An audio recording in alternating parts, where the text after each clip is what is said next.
malam hari yang berbahagia ini Allah Subhanahu wa taala kembali mengumpulkan kita di masjid kita dalam rangka kita sama-sama tadi baru saja melaksanakan sholat maghrib berjamaah. Ini di antara kewajiban kita semua yang diembankan oleh Allah Subhanahu wa taala, dan ini tidak lain atas taufik dan hidayah Allah semata kita melaksanakannya. Oleh karena itu sudah sepatutnya kita menjadi hamba-hamba Allah Subhanahu wa taala yang bersyukur. Kita penuhi lisan kita dengan berzikir kepada Allah Subhanahu wa taala. Saya teringat hadis Rasulullah SAW dalam hadis riwayat Imam Muslim. Hadis ini disebutkan oleh Syekh Muhammad Hasan Walad Ad-Didiu hafidhahullah dalam akun Twitternya. Beliau mengatakan, mungkinkah seseorang itu melakukan 1000 kebaikan dalam sehari? Ya, pertanyaan yang luar biasa. Ya, sebelum saya baca selanjutan tulisan beliau itu, saya diam sejenak. 1000 kebaikan sehari. Bagaimana mungkin? Dalam hati saya seperti itu. Ternyata setelah saya lanjut membaca, ternyata mungkin semua kita bisa bahkan melakukan. Kata beliau adalah dengan berzikir, dengan mengucapkan subhanallah 100 kali di pagi hari. Zikir pagi setelah subuh, salat subuh. Maka dalam hadis riwayat Imam Muslim disebutkan, barang siapa yang berzikir dengan mengucapkan subhanallah 100 kali, maka Allah Subhanahu wa taala akan tuliskan pahala dia 1000 kali dan dihapuskan dosa sebanyak 1000 dosa pula. Ini luar biasa. Ini saya mengajak ana dan antum semua, mudah-mudahan kita bisa istiqomah ya. Kita di samping kita perbanyak belajar agama seperti ini, jangan lupa juga ya hati kita ini yang jangan sampai kosong dari zikrullah, mengingat Allah Subhanahu wa taala. Ya, pagi setelah subuh insyaallah tidak ada terlalu berat kayaknya kita zikir.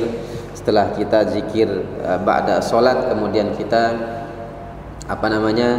zikir pagi dan petang itu sebagaimana yang selalu diwiridkan oleh Rasulullah SAW, dan juga ya, rasanya tidak berat juga kita melaksanakan zikir mengucapkan subhanallah sebanyak 100 kali. Kemudian di malam hari ini kita akan sama-sama lagi belajar, kita sama-sama melanjutkan kembali pelajaran kita dari kitab ini, kitab Syarah Riyadhus Shalihin ya, yang ditulis oleh Al-Imam An-Nawawi rahimahullah taala, yang disyarah oleh Al-Imam Syekh Utsaimin rahimahullah. Kita akan bacakan hadis selanjutnya dari kitab ini ya, yaitu hadis As-Samin, hadis yang ke-8 dalam bab Al-Mujahadah, atau hadis yang ke-102 dalam keseluruhan isi kitab ini. Kitab Syarah Riyadhus atau kitab Riyadhus Shalihin ini adalah perlu antum ketahui, kitab Riyadhus Shalihin ini adalah masuk kategori kitab hadis ya, kitab hadis yang banyak hadis-hadis Nabi sallallahu alaihi wasallam yang disebutkan oleh Al-Imam An-Nawawi dan diperkuat dengan beberapa firman Allah Subhanahu wa taala. Di dalam hadis ini disebutkan an Abi Abdillah Hudzaifah bin al-Yaman, dari Abu Abdillah Hudzaifah bin Yaman radhiyallahu anhuma ya, radhiyallahu anhuma. Disebut radhiyallahu anhuma ya, berarti ada dua orang di sini. Ada Hudzaifah, ada Al-Yaman. Al-Yaman ini bapaknya Hudzaifah, berarti Al-Yaman ini disebut radhiyallahu anhu karena sudah masuk Islam. Ya, bedakan kalau satu orang radhiyallahu anhu, kalau dua orang radhiyallahu anhuma ya. Kalau lebih dari 2, 3 ke atas radhiyallahu anhum ya.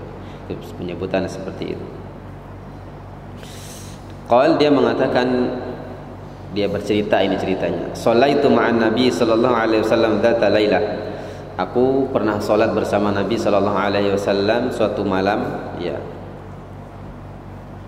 Faftatahal Baqarah. Pada saat itu, pada rakaat pertama setelah selesai membaca surat Al-Fatihah, Nabi sallallahu alaihi wasallam mulai membaca surat Al-Baqarah. Faqultu yarka' indal mi'ah.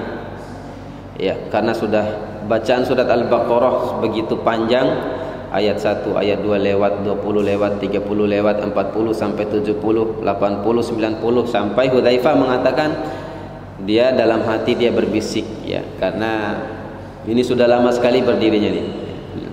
Coba antum bayangkan ya. Al-Baqarah ya, serat. Akhirnya Hudzaifah mengatakan, mungkin Nabi ini, mungkin Rasulullah mau ruku ketika ayat yang ke 100 ya. Dalam hati dia tuh berbisik, ini dia cerita nih begitu. Dalam hati dia, mungkin Nabi nanti rukunya di rakaat yang ke 100. Nah kemudian ya, summa madha, ternyata lewat rakaat 100 lewat. Ya, faqultu yusalli biha fi rakaah, dan selanjutnya setelah lewat rakaat 100 lebih ke atas, ya akhirnya Hudzaifah mengatakan, berbisik dalam hatinya, mungkin Nabi ini, mungkin Rasulullah SAW nanti ruku di selesai surat Al-Baqarah baru ruku. Ya, jadi selesai surat Al-Baqarah baru ruku. Ya, dibayangkan ini satu rakaat ini ya, satu rakaat. Ternyata famado, ternyata Nabi lewat lagi. Ya, surat Al-Baqarah lewat. Ya. Kemudian pasti di akhir surat Al-Baqarah, di akhir ayat surat Al-Baqarah ditunggu oleh Hudzaifah ini. Ini mungkin rukun Nabi. Ternyata tidak. Ternyata Nabi sallallahu alaihi wasallam sumaftatahan nisa. Kemudian ternyata Nabi memulai lagi dengan surat An-Nisa, dilanjut bacaannya itu. Ya, mulai surat An-Nisa. Faqara'aha, ya, kemudian Nabi membaca surat An-Nisa, sumaftataha Ali Imran. Ya sudah pasrah ini Hudzaifah ini. Selesai surat An-Nisa, lanjut lagi surat Ali Imran. Ya, bahwa surat-surat yang ini, surat-surat yang super panjang ya, yang berada di awal-awal Quran, ya. Surat super panjang, 3 surat ini. Selesai surat An-Nisa, kemudian beliau melanjutkan dengan surat Ali Imran, faqara'aha yaqra'u mutarassilan. Dan membacanya Nabi sallallahu alaihi wasallam ternyata tartil, slow bacaannya. Ya, enggak cross bacaannya. Bacaan yang bagus ya untuk didengar ya. Jadi bacaannya tartil, pelan-pelan. Nabi membaca dengan pelan-pelan dalam baca salat itu.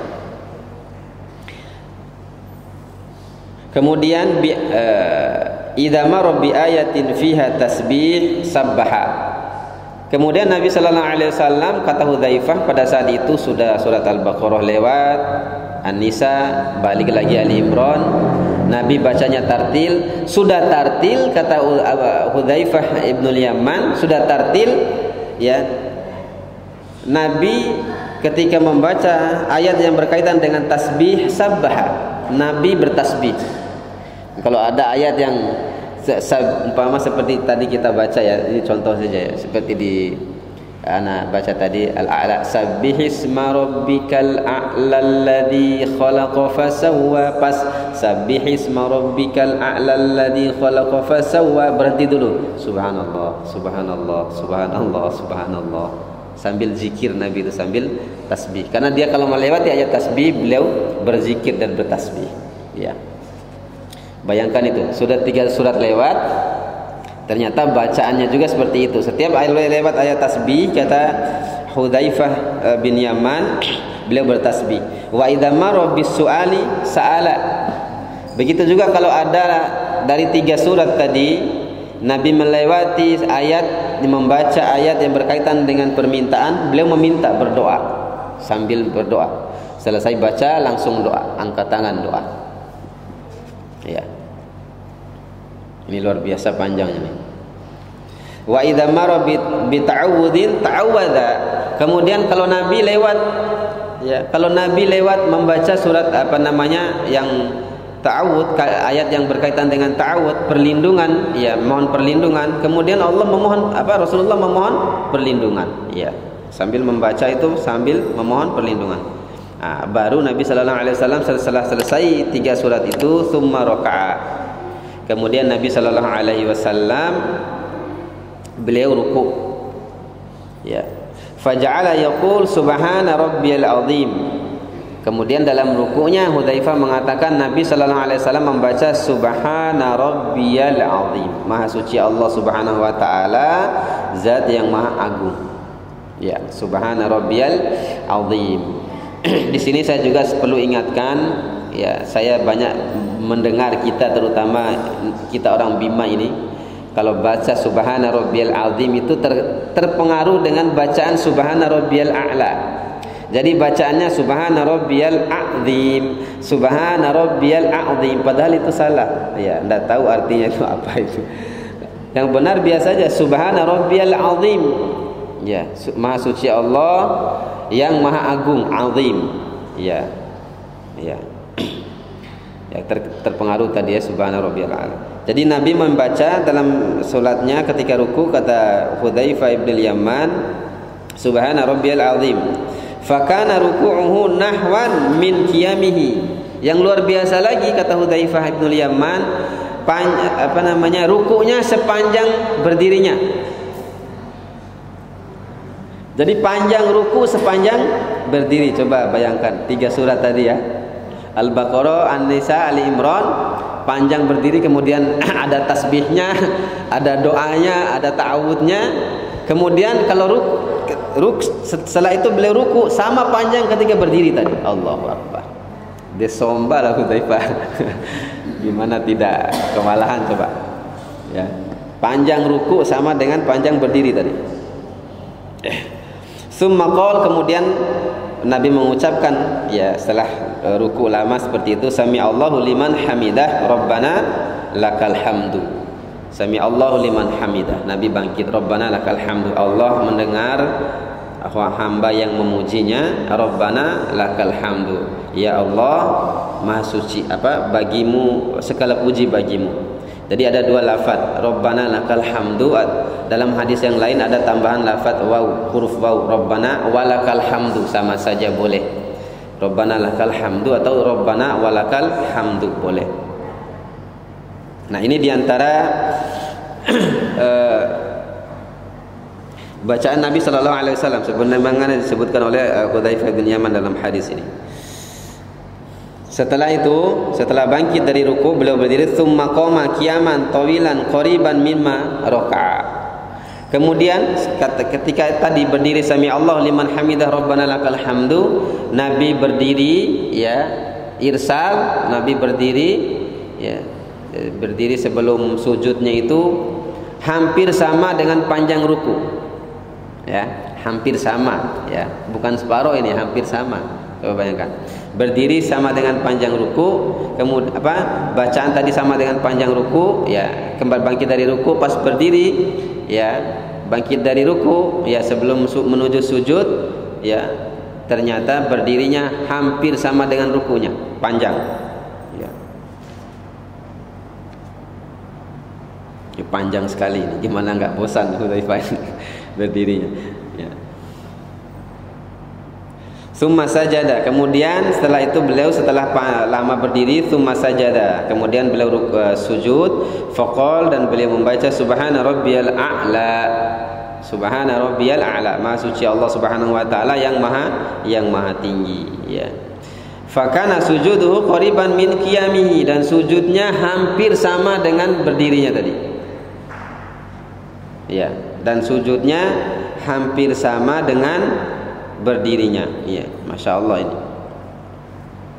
Nah, ini hadis ini disebutkan oleh Al-Imam Muslim, ya, nomor hadis 772. Nah, ini ikhwah fillah rahimani wa rahimakumullah. Al-Imam An-Nawawi di sini sangat pas memasukkan hadis ini dalam bab ini, sesuai dengan judulnya, sesuai dengan babnya. Apa babnya tadi? Al-mujahadah, bersungguh-sungguh. Begitu bersungguh-sungguhnya Nabi sallallahu alaihi wasallam salat, ya, begitu bersungguh-sungguhnya Nabi sallallahu alaihi wasallam salat, ya, diceritakan oleh Hudzaifah ini sampai kalau sekali berdiri saja itu 3 surat baru dibaca 1 rakaat, ya. Nah, ini, ya, ini kebiasaan Nabi sallallahu alaihi wasallam seperti itu, ya.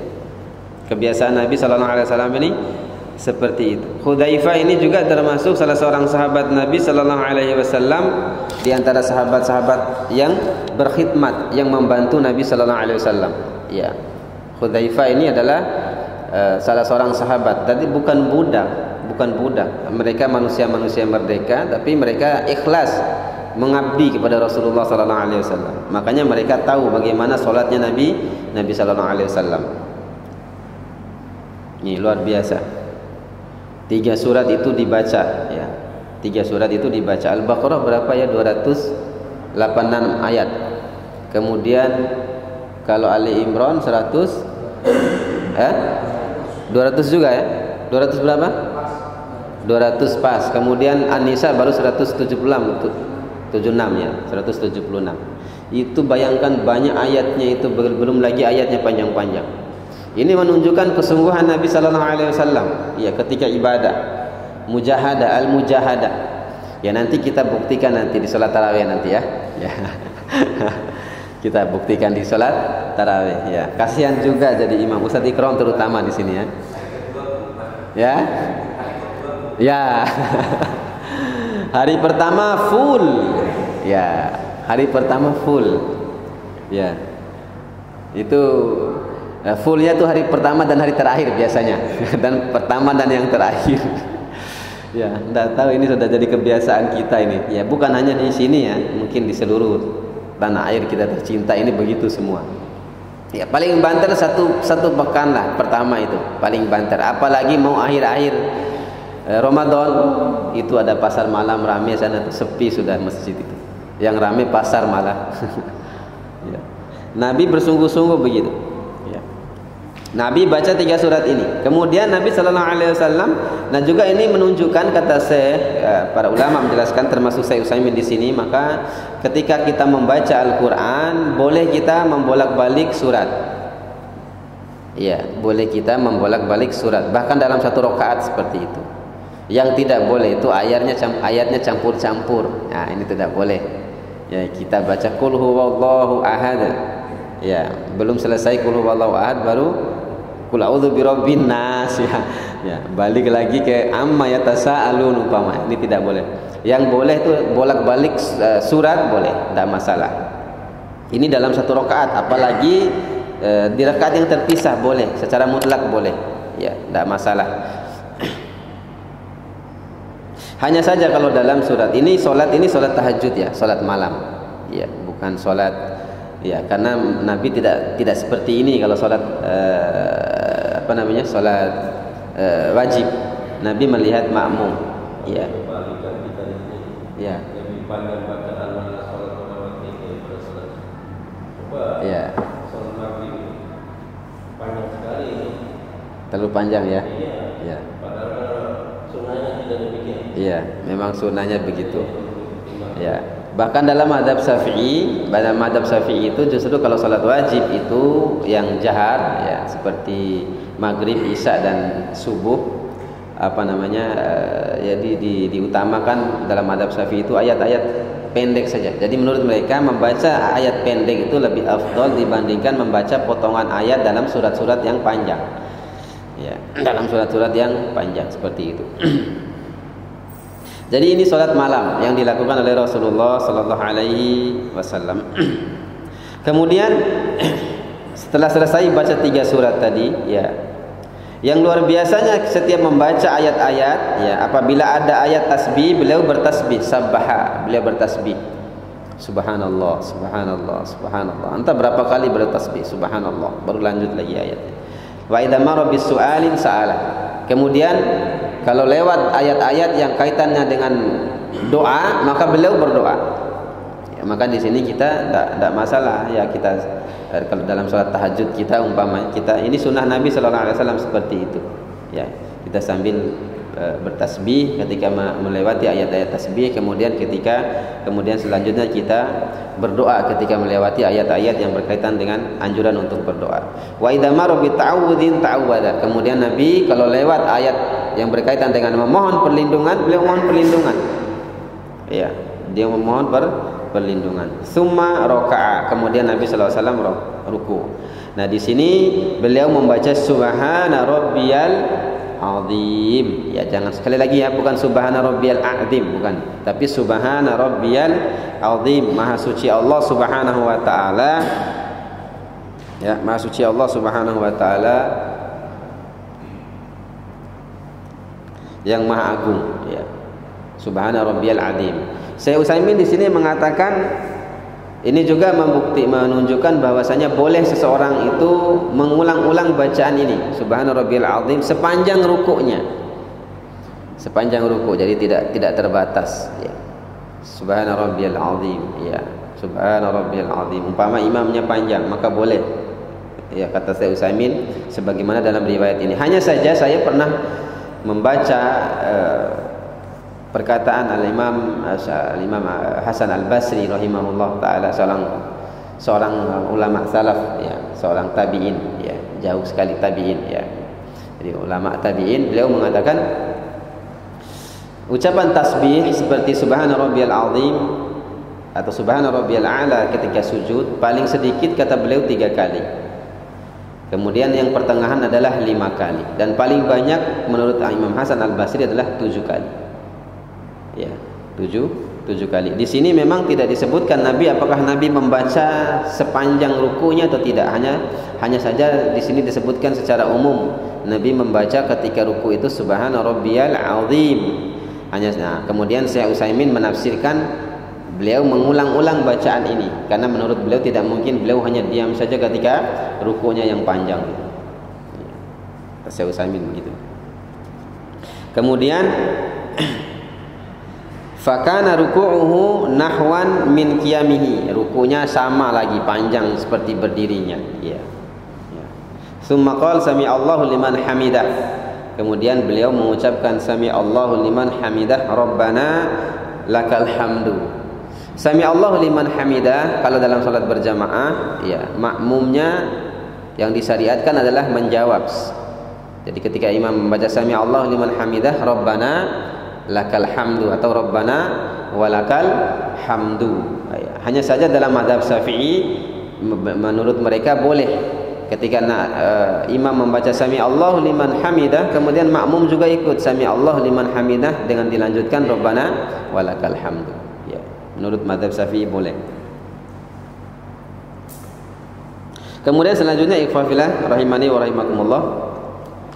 Ya, ketika Nabi ruku dengan panjang ruku seperti itu, ya, kemudian bangkit dari ruku, yang enggak kalah juga nih summa qoma qiyaman tawilan. Kemudian Nabi berdirinya panjang lagi, ya. Qariban mimma raka'a. Hampir sama seperti rukunya. Ya. Hampir sama seperti rukunya. Panjang sekali berdiri, luar biasa. Ya.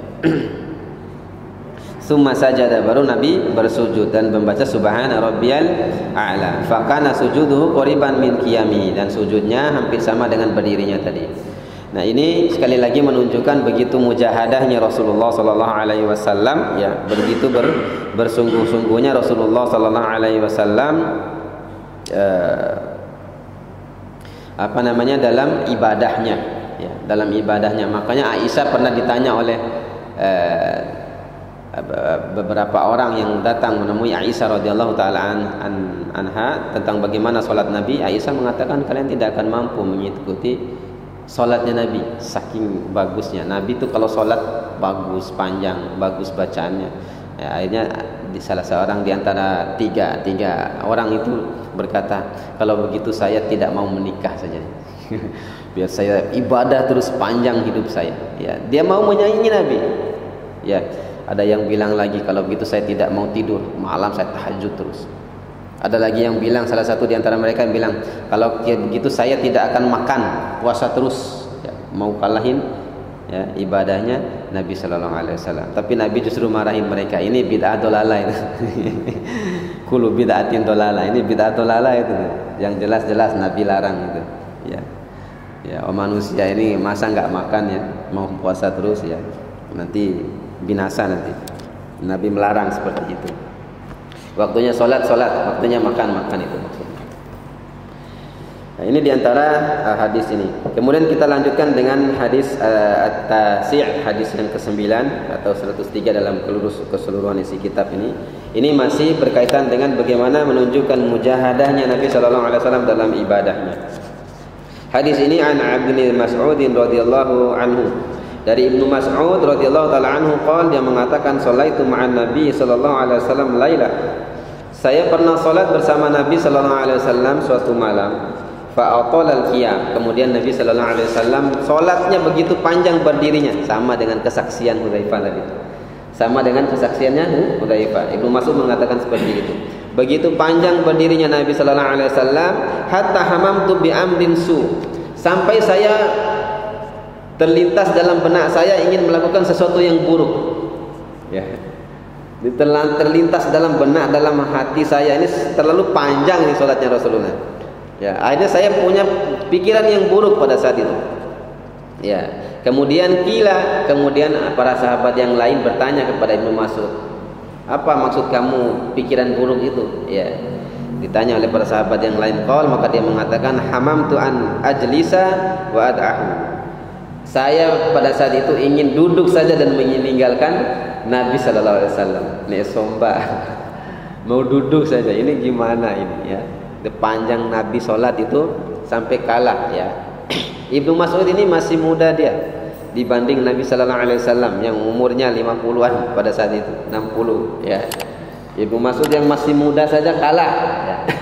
Berarti kuatnya ibadah itu bukan dijamin dengan umur, bukan dijamin juga dengan fisik. Berapa banyak orang yang kekar badannya ya, betisnya kayak sebesar paha sapi, besar sekali, badannya kekar, tapi jauh dari ibadah, nol ya.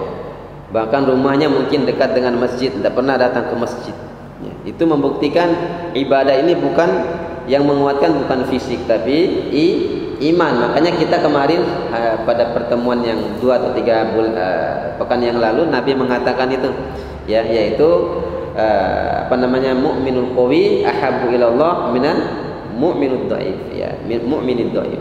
Dari orang mukmin yang kuat itu lebih dicintai oleh Allah Subhanahu wa taala dibanding mukmin yang lemah. Itu maksudnya itu adalah iman tadi. Ya. Mukmin yang lemah ya. Jadi Allah lebih cinta kepada orang yang kuat, itu kuat imannya di sini maksudnya. Ya. Ibnu Mas'ud juga nih sama, pembantu Rasulullah sallallahu alaihi wasallam. Membantu Nabi sallallahu alaihi wasallam, sering membantu Nabi, sering menyertai Nabi sallallahu alaihi wasallam. Makanya salat malam ini selalu. Dan kisah tadi juga ada pelajaran dari kita bahwasanya boleh kita salat tahajud berjamaah di luar bulan Ramadan. Karena ini tidak bulan Ramadan ini, berjamaah. Nabi jadi imam, Ibnu Mas'ud Nabi jadi imam, Ibnu Mas'ud jadi makmum. Nabi jadi imam, Hudzaifah ibnu Yaman jadi makmum. Padahal ini di luar bulan Ramadan. Ini menunjukkan boleh ya salat tahajud dengan cara berjamaah ya. Apalagi salat tahajudnya dengan istri ya, maka boleh ya. Masih ada yang salat tahajud dengan istri? Sudah sendiri-sendiri kayaknya salatnya. Pertama saja baru nikah salat berdua ya, mesranya itu. Sekarang sudah lama menikah tidak mesra lagi. Salat sendiri-sendiri ya. Kemudian selanjutnya hadis yang ke-10 ya. Hadis al-ashir yang ke-10. An Anas radhiyallahu anhu anin Nabi an Rasulillah sallallahu alaihi wasallam qala. Ya. Bahwa dari Anas bin Malik radhiyallahu taala anhu bahwasanya dari Nabi sallallahu alaihi wasallam ya, beliau bersabda ya, yatsba'ul mayyita thalathun. Seorang yang mati, seorang yang meninggal, mayitnya itu ketika diantar ke kuburan diikuti oleh 3 perkara. Ada 3 perkara yang mengikuti mayit, yang mengiringi mayit. Yang pertama ahluhu, kata Nabi sallallahu alaihi wasallam. Yang pertama yang mengiringi mayit adalah keluarganya.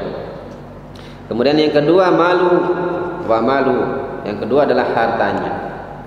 Kemudian yang ketiga amaluhu ya, dan yang mengiringi yang ketiga adalah amalnya ya. Mengiringi yang ketiga adalah amalnya Nabi sallallahu alaihi wasallam. Nah, ini diantara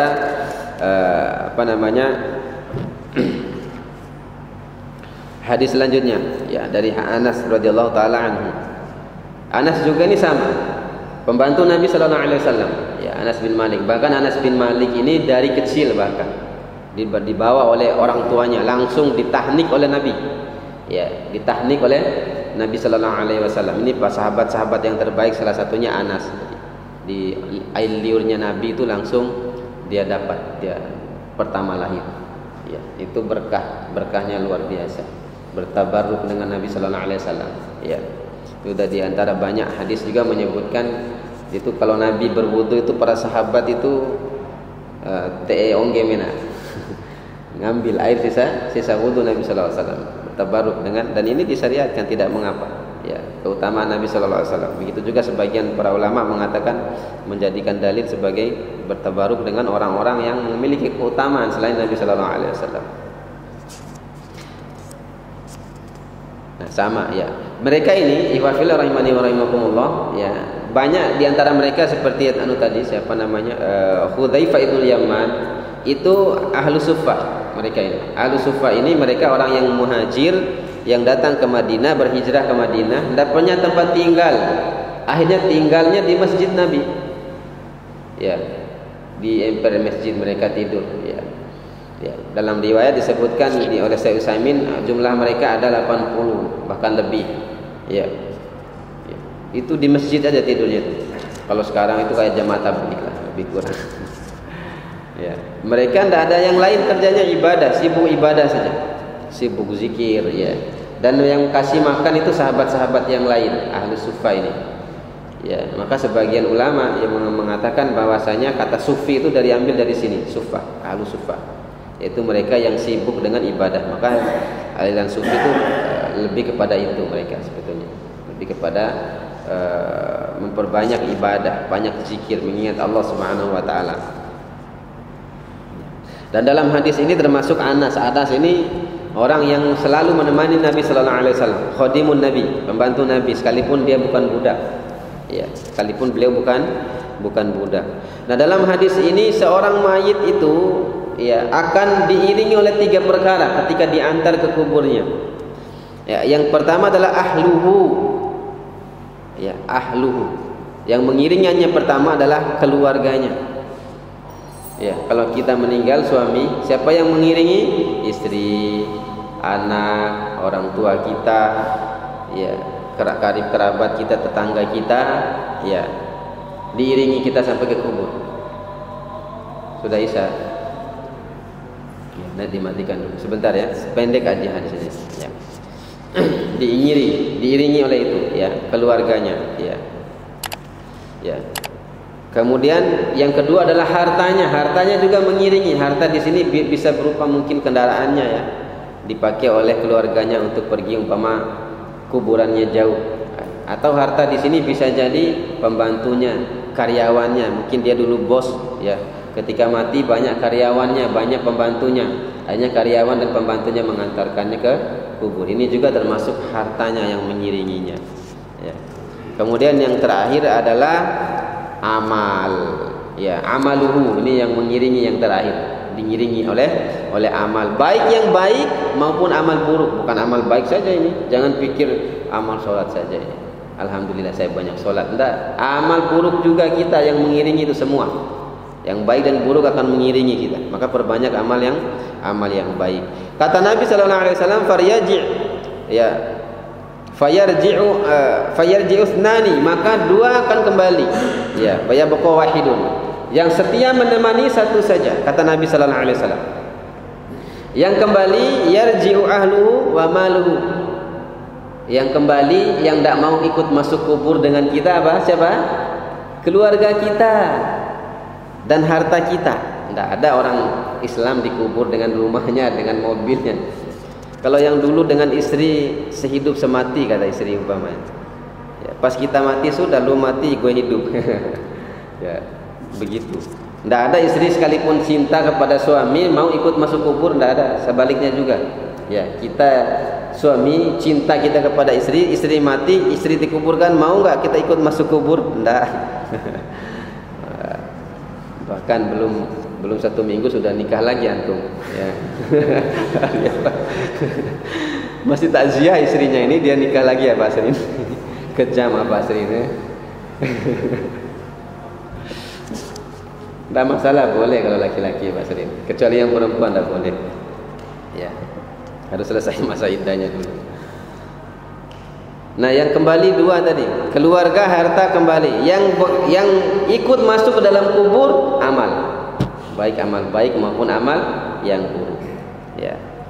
Ini juga hadis ini menunjukkan kita agar kita bermujahadah dalam beramal. Ya, adapun dunia kita ini hanya hiasan semata, kata Syekh Utsaimin di sini. Semua itu akan kita tinggalkan. Tadi harta kita, anak kita, istri kita yang kita cintai, siapa saja akan kita tinggalkan. Tidak ada seorang pun yang mau menemani kita di kubur kalau kita mati. Yang setia itu amal kita. Maka bersungguh-sungguh kata beliau di sini, perbanyak amal soleh dan bersungguh-sungguh menjauhkan diri dari perkara-perkara yang diharamkan oleh Allah Subhanahu Wa Taala. Karena semua amal akan mengiringi kita, tidak hanya amal baik, amal buruk juga ikut nanti. Ya. Jangan sampai amal buruk kita lebih banyak, ya, atau bahkan papo nanti. Naudzubillah. Demikian ya, sudah Isya, insyaallah kita lanjutkan pada pertemuan yang selanjutnya, pada pekan selanjutnya. Ada salah-salah kata, mohon maaf. Aku qouli hadza astaghfirullah li wa lakum. Subhanakallahumma bihamdika asyhadu an la ilaha illa anta astaghfiruka wa atubu ilaik. Assalamualaikum warahmatullahi wabarakatuh.